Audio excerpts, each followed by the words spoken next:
आज हम सुनेंगे करवा चौथ के व्रत की पौराणिक कथा। यह कथा हमें पतिव्रता नारी की भक्ति, संकल्प और अपने पति के प्रति अद्भुत प्रेम का सच्चा संदेश देती है। कम लोग ही जानते हैं कि महिलाएं करवा चौथ का व्रत क्यों रखती हैं। आइए इसके इतिहास और पौराणिक महत्व को विस्तार से जानते हैं। पौराणिक कथाओं के अनुसार एक समय की बात है। राजा अश्वत्थामा की भूमि में सत्यवान और सावित्री नाम की एक दंपति रहते थे। सावित्री अपनी सुंदरता, बुद्धि और धर्म प्रियता के लिए प्रसिद्ध थी। सत्यवान एक निस्वार्थ, परिश्रमी और धर्मनिष्ठ व्यक्ति थे।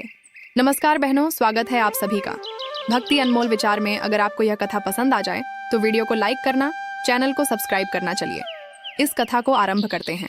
सावित्री ने बचपन से ही सुना था कि एक पत्नी का अपने पति के प्रति संकल्प और भक्ति असीम शक्ति रखती है।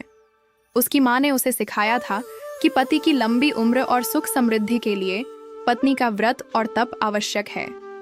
एक दिन सावित्री को यह ज्ञात हुआ कि उसके पति सत्यवान की मृत्यु निकट है। यमराज, मृत्यु के देवता, धरती पर आए और सत्यवान के प्राण लेने के लिए तैयार थे। सावित्री ने यमराज से विनम्रता और दृढ़ता से कहा, हे यमराज, मेरे पति के प्राण आप मुझसे नहीं ले सकते, कृपया उन्हें वापस लौटाइए। लेकिन यमराज ने कहा, नारी, यह मेरा धर्म है, उनका समय पूर्ण हो चुका है, मैं उन्हें वापस नहीं लौटा सकता। सावित्री ने अन्न और जल का त्याग कर अपने पति के मृत शरीर के पास बैठकर दिन रात केवल अपने पति के लिए प्रार्थना और ध्यान करना शुरू किया। वह अपने संकल्प में अडिग थी और अपने पति के लिए जीवन और मृत्यु की सीमा को चुनौती देने के लिए तैयार थी। कई समय तक सावित्री के दृढ़ निश्चय, भक्ति और प्रेम को देखकर यमराज को उसकी दया आ गई। यमराज ने कहा, हे सावित्री, तुम मुझसे कोई वर मांग सकती हो। सावित्री ने विवेकपूर्ण और सूझबूझ से यमराज से वर मांगा, मुझे कई बच्चों की मां बनने का वर दें। सावित्री पतिव्रता नारी थी। उसके मन में केवल अपने पति का भला और उसके जीवन की लंबी उम्र का चिंतन था। इसलिए यमराज ने उसकी भक्ति और प्रेम को देखकर सत्यवान को जीवित कर दिया।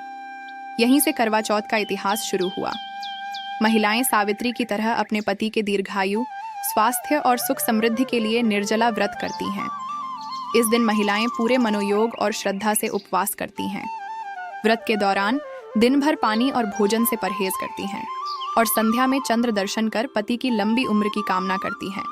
सावित्री की कथा हमें यह सिखाती है कि नारी का धैर्य, संकल्प और प्रेम कितना महान होता है। एक पत्नी की भक्ति पति के जीवन में असीम शक्ति और खुशियां ला सकती है।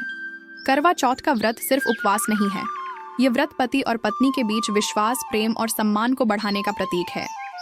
इस दिन महिलाएं अपने घर में पूजा करती हैं, करवा, मिट्टी या धातु का मटका सजाती हैं और उसकी आराधना करती हैं। करवा का जल पति की लंबी उम्र और उनके सुख समृद्धि के लिए अर्पित किया जाता है।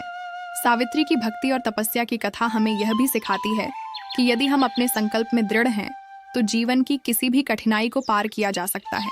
अंत में यह कहा जा सकता है कि करवा चौथ न केवल एक धार्मिक उत्सव है, बल्कि यह पतिव्रता नारी की शक्ति, धैर्य और प्रेम का प्रतीक भी है।